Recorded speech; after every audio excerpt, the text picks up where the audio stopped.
मैं एक बहुत अच्छे स्कूल में था, एक बोर्डिंग स्कूल में, जहां मैंने देखा लड़कियां और अनैतिकता और पाप की दुनिया। मेरे पास हर मौका था, हां, हर मौका, पाप करने का, अनुचित काम करने का, वो सब करने का जो आज के नौजवान कर रहे हैं। इसलिए हे नौजवानों, ये मत सोचो कि तुम्हारा समय बहुत कठिन है। हर पीढ़ी में अपने अनैतिक समय रहे हैं। हर दौर में पाप का झुर रहा है। मैंने चुना कि मैं नहीं गिरूंगा। यह एक निर्णय था। मैंने कहा, जैसा तेरे वचन कहते हैं प्रभु, मेरा शरीर तेरे मंदिर के समान है, मैं इसे पवित्र रखूंगा। अब देखो, आज मैं केप टाउन में सफल क्यों हूं?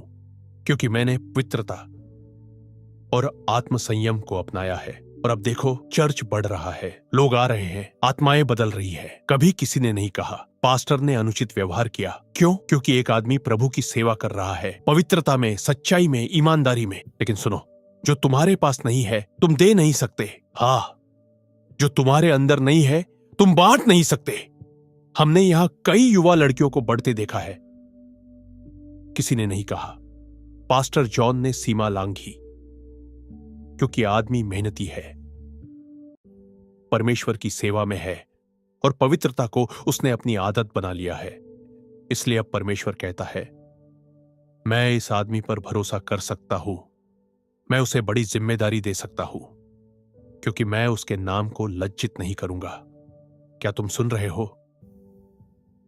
यह सुनना, उसने अनुचित काम किया। क्या अपमान की बात है?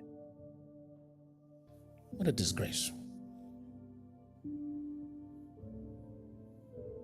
जब मैं जवान था मैंने कहा नहीं,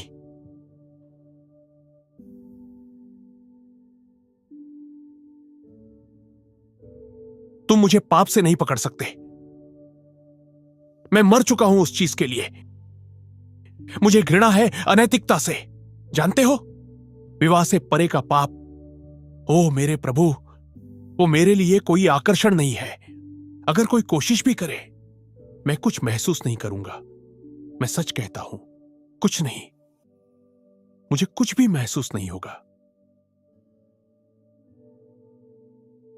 क्यों? क्योंकि जब तुम यीशु से इतना प्रेम करने लगते हो, तो जो चीजें दुनिया को सुख लगती हैं, वो तुम्हारे लिए बहुत दर्द बन जाती है।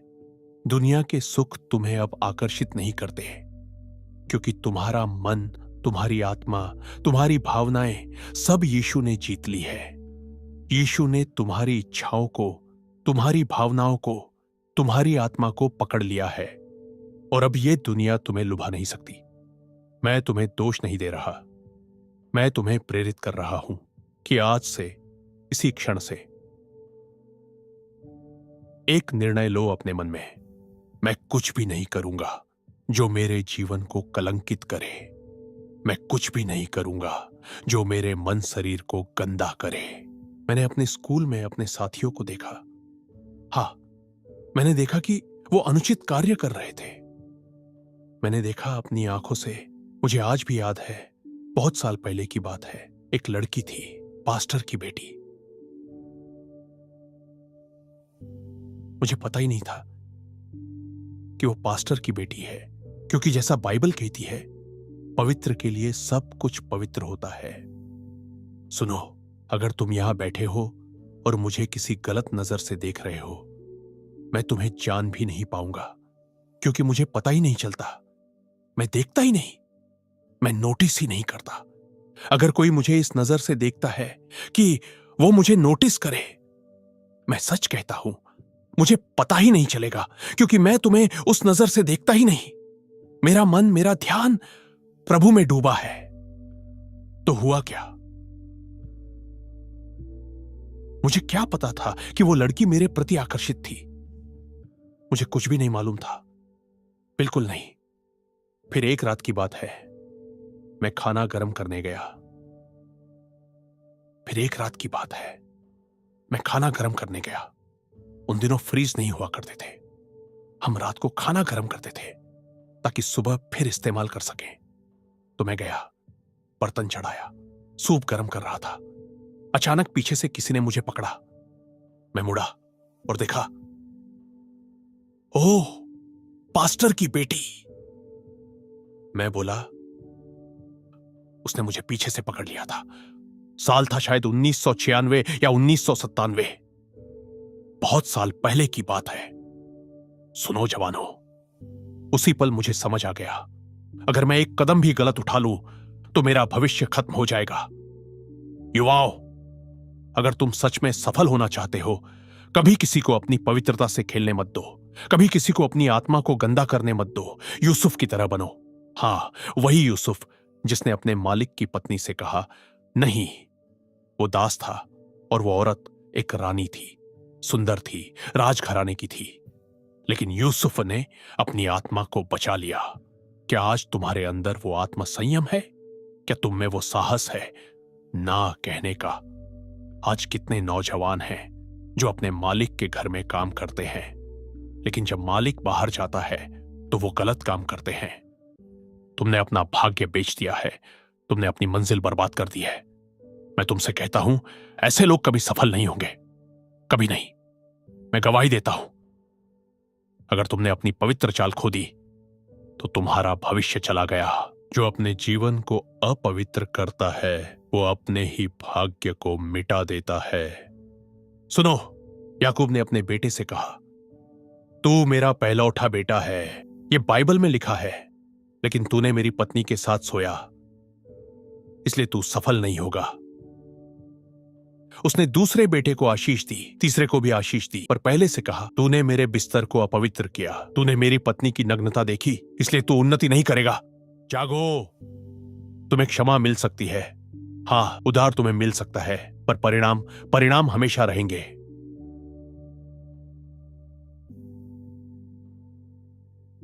यूसुफ जानता था कि वो पोतीफर की पत्नी को छू नहीं सकता। वो जानता था, हां, वो जानता था कि अगर उसने उसे छू लिया तो उसका जीवन खत्म हो जाएगा, और उसने कहा, मैं मूर्ख नहीं बनूंगा। सुनो, मैं तुम्हें बताता हूं, तुम्हारा न्याय उन लोगों से भी सख्त होगा जिनके पास बाइबल नहीं थी, क्योंकि तुम जानते हो, तुमने बाइबल पढ़ी है, तुमने देखा है कि क्या हुआ जब लोगों ने पाप किया, और फिर भी अगर तुम वही कर रहे हो तो तुम्हारा न्याय और भी कठोर होगा। यूसुफ भी एक जवान आदमी था, हां, उसके अंदर भी वही भावनाएं थीं। वो भी एक पुरुष था जिसमें वीर्य था, इच्छाएं थीं। वो भी चाहता था कि एक दिन वो सब अनुभव करे, पर उसने क्या किया? उसने अपनी इच्छाओं से ऊपर परमेश्वर को रखा, उसने अपने शरीर से ऊपर अनुशासन को रखा, उसने अपने सुख से ऊपर परमेश्वर के भय को रखा। यूसुफ ने कहा, मैं नहीं दूंगा अपने आप को किसी को भी, मैं अपने भविष्य को पाप में नहीं बेचूंगा। क्या तुम उस मुकाम पर पहुंच सकते हो जहां तुम कहो, मैं अपना शरीर नहीं दूंगा, मैं अपनी आत्मा नहीं दूंगा, मैं अपनी पवित्रता नहीं खोऊंगा? शायद तुमने अतीत में गलतियां की है, पर आज से यीशु के आने तक पवित्र रहो। क्या हम बन सकते यूसुफ के जैसे? क्योंकि जब वो लड़की मेरे पीछे आई, मुझे उसी क्षण समझ आ गया, या तो मैं अपने भाग्य को बचाऊंगा या उसे पूरी तरह नष्ट कर दूंगा। क्योंकि अगर मैं उस समय 1996 या 1997 में पाप करना शुरू कर देता तो मेरे अंदर एक बीज बो दिया जाता। वो बीज पाप का होता, वासना का होता। वो लड़की पहली होती, फिर दूसरी आती, फिर तीसरी, और फिर ये पाप चलता ही रहता।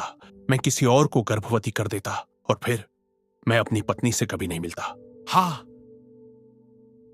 मैं अपनी पत्नी को खो देता। कितनों ने अपनी सच्ची पत्नी खो दी है?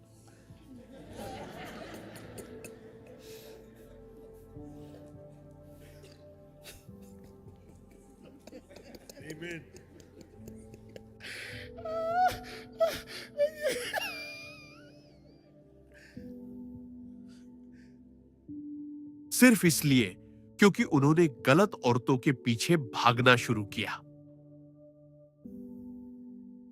तुमने प्यार नहीं, एक चाकू से शादी की है।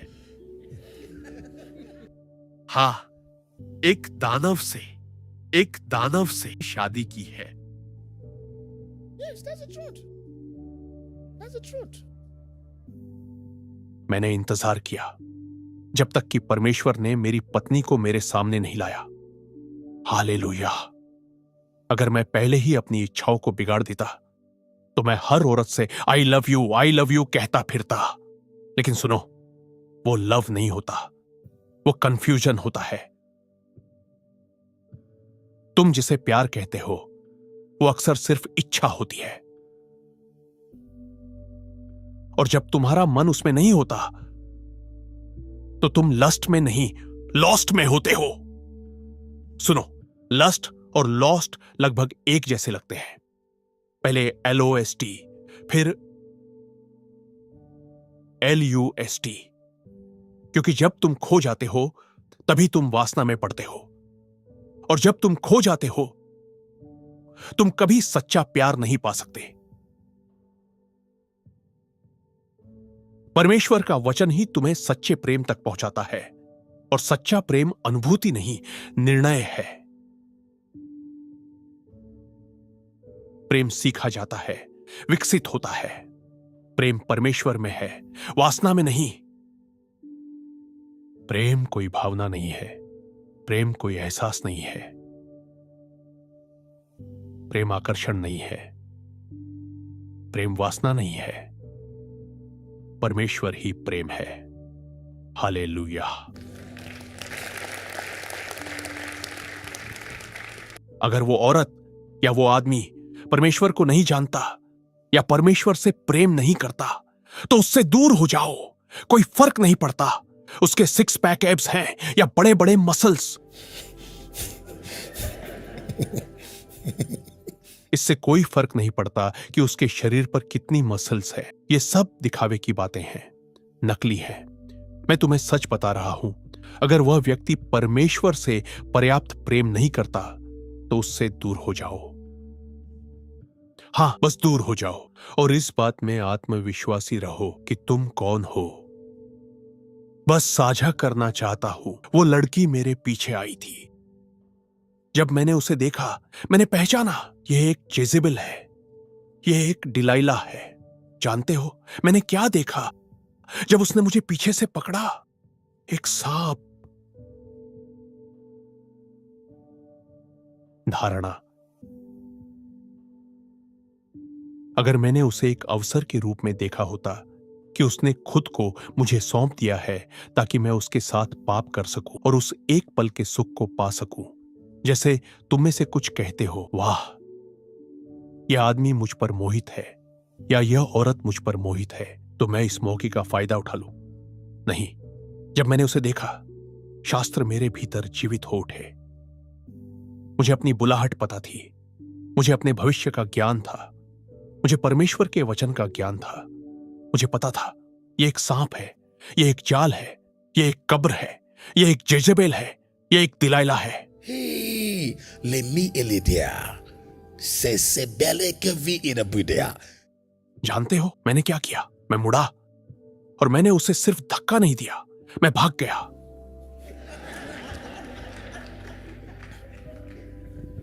हाँ, मैं भाग गया। मेरे पैरों का एक हिस्सा मेरे सिर को छू गया। मैं अंधकार से भागकर प्रकाश में आ गया। यही तरह मैंने खुद को बचाया, क्योंकि तुम नहीं जानते अगला कदम वो क्या करने वाली थी। मैं भाग गया और वह क्षण आज तक मेरे मन से नहीं गया। मैं भाग गया। बाइबल कहती है भागो, कहीं नहीं लिखा इसके बारे में बात करो। वो नहीं कहती रुको और समझाओ। जब कोई औरत तुम्हें फंसाने की कोशिश करे और तुम कहते हो रुको, रुक जाओ अब, तो यह मूर्खता है, तुम गिर जाओगे। जब कोई पुरुष तुम्हारे ऊपर आता है और तुम कहती हो रुको, उसे थप्पड़ दो, और तुम कहती हो रुको, वह रुकना नहीं चाहता, कराटे का इस्तेमाल करो। Get your अपना पेपर स्प्रे निकालो और भाग जाओ। तुम अपने आप को यूं ही किसी को नहीं दे सकते।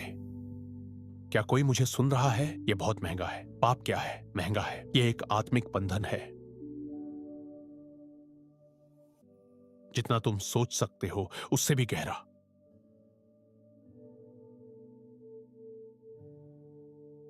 अगर मुझे अपनी पूरी जिंदगी अकेला रहना पड़े तो मैं रहूंगा, धार्मिकता की खातिर। अगर मैं एक स्त्री होता तो मैं खुद से कहता, अगर मेरी शादी न भी हो तो भी परमेश्वर की स्तुति हो, मैं अपनी जिंदगी अकेले ही प्रभु की सेवा में दूंगा। अगर परमेश्वर मुझे सही व्यक्ति न भी दिखाए तो भी यही मेरा निर्णय होगा, क्योंकि केवल एक ही पाप है जिसके बारे में पवित्र आत्मा ने साफ साफ कहा है, और इस पाप के दो परिणाम हैं। पहला, जो व्यभिचार करता है वह अपने ही शरीर के विरुद्ध पाप करता है, और दूसरा, जो परमेश्वर के मंदिर को अपवित्र करता है उसे स्वयं परमेश्वर नष्ट कर देगा। जाओ कुरिन्थियों को पढ़ो, वहां लिखा है परमेश्वर अनैतिकता से घृणा करता है। मुझे नहीं पता क्यों, पर उसमें कुछ ऐसा है जिसे परमेश्वर विशेष रूप से नापसंद करता है। इसी ने कई पास्टरों को कमजोर कर दिया है, कई जनरल्स को गिरा दिया है, कई महान आराधकों को नष्ट कर दिया है पूरी नेशंस में।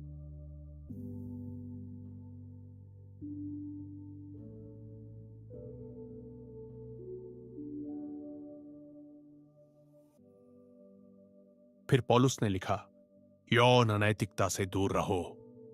फिर उसने दोबारा लिखा, यौन अनैतिकता से भागो। उसने अपने सेवक, अपने पुत्र तिमुथियुस को चेताया, अनैतिकता से भागो। उसने कहा, दूर रहो। फिर कहा, भागो। फिर लिखा, यौन अनैतिकता से भागो, युवावस्था की वासनाओं से भागो। उसने कहा, भागो, क्योंकि अगर तुमने अपनी जवानी को सुरक्षित नहीं रखा तो तुम्हारा बड़ा होने का समय सुरक्षित नहीं रहेगा, वह सुनिश्चित नहीं रहेगा। मैं फिर कहता हूं, सुनो जवानों, अगर तुम अभी अपनी युवावस्था को बिगाड़ लोगे तो अपने बड़े जीवन के बारे में भूल जाओ। अनीति तुम्हारी आत्मा को कमजोर कर देती है। हां, यह वही एक पाप है जो सीधे तुम्हारी आत्मा पर वार करता है। बाइबल कहती है, हर पाप जो हम करते हैं वो शरीर के बिना होता है। पौलुस ने कहा, जो व्यक्ति व्यभिचार करता है वो अपने ही शरीर के साथ पाप करता है। सोचो जरा, कोई दूसरा पाप ऐसा नहीं है जिसमें शरीर शामिल हो, लेकिन जब तुम व्यभिचार करते हो तो वो पाप तुम्हारे शरीर को इस्तेमाल करता है, वो शरीर पर हमला करता है, वो शरीर को चोट पहुंचाता है, वो शरीर को मार डालता है, वो शरीर को रोगी बना देता है। इसलिए ये पाप अपने ही शरीर के खिलाफ पाप है।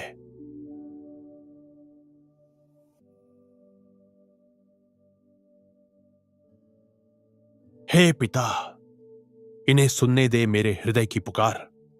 मैं किसी की निंदा करने नहीं आया, मैं यहां यह बताने आया हूं कि परमेश्वर ने तुम्हें बुलाया है कि तुम इस शरीर में पवित्र जीवन जियो। मुझ पर विश्वास करो। प्रभु की उपस्थिति में यीशु की कृपा से मैं जो कह रहा हूं वो सत्य है। एक समय था जब मैं अपनी जवानी की पवित्रता की गवाही नहीं देना चाहता था, क्योंकि इस पीढ़ी की गुमराही और अधर्म देखकर मुझे लगता था कि कोई विश्वास नहीं करेगा। मैंने कहा, पिता, अगर मैं कहूं कि मैंने अपने युवा दिनों में पवित्रता रखी तो यह पीढ़ी तो हंसेगी। वो कहेंगे, तुम नहीं समझोगे, तुम नहीं जानते हम क्या झेल रहे हैं, तुम्हें वो भावनाएं नहीं आती जो हमें आती है। इसलिए मैं चुप रहा। मैंने कहा, नहीं, मैं अपनी कहानी नहीं बताऊंगा। लेकिन एक दिन परमेश्वर ने कहा, नहीं, बताओ, क्योंकि तुम्हारी कहानी अगली पीढ़ी के लिए आशा बनेगी। और तब मुझे समझ आया, अगर मैं पवित्र रह सका, अगर उसने मुझे सामर्थ्य दी कि मैं यह कर सका, तो तुम भी कर सकते हो। हां, तुम कर सकते हो। मैं कहता हूं, तुम कर सकते हो। You can. I say you can. Trust me. You can. अगर उसने मेरी मदद की, वो तुम्हारी भी करेगा।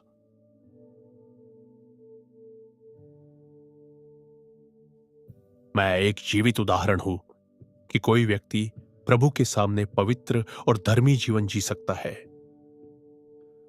कोई फर्क नहीं पड़ता कि तुमने कितनी गलतियां की है। तुम अब भी लौट सकते हो, तुम अब भी अपने कदम वापस मोड़ सकते हो। लेकिन ध्यान रखना, कभी कभी हम पश्चाताप में इतने उत्साही हो जाते हैं कि 90 डिग्री से मुड़ने की बजाय पूरा 360 डिग्री घूम जाते हैं और वहीं लौट आते हैं जहां से शुरू किया था। पश्चाताप का अर्थ है संपूर्ण परिवर्तन। 90 से 270 तक का मोड़, यानी एक दिशा से पूरी तरह दूसरी दिशा में। पर जब तुम 360 तक घूम जाते हो तो तुम फिर उसी जगह पहुंच जाते हो जहां पाप था। परमेश्वर चाहता है कि तुम सच्चे हृदय से लौटो, सत्य और आत्मा में उसकी सेवा करो, अपनी जिंदगी को एक उदाहरण बनाओ, अपने समाज में एक मिसाल बनो, युवा पीढ़ी के लिए एक प्रेरणा बनो, यीशु की तरह बनो, अपने आचरण में, अपने व्यवहार में, अपनी दृष्टि में। हाँ, पवित्र बनो, दृढ़ बनो, अडिग बनो, क्योंकि दुनिया को तुम्हारे जैसे लोगों की जरूरत है जो पवित्रता में जीना जानते हैं। अगर यह संदेश आपको आशीष दे रहा है तो इसे शेयर करें, क्योंकि परमेश्वर का वचन जीवन बदलता है। और याद रखो, सब कुछ, सब सामर्थ, सब महिमा यीशु ही की हो। आमीन।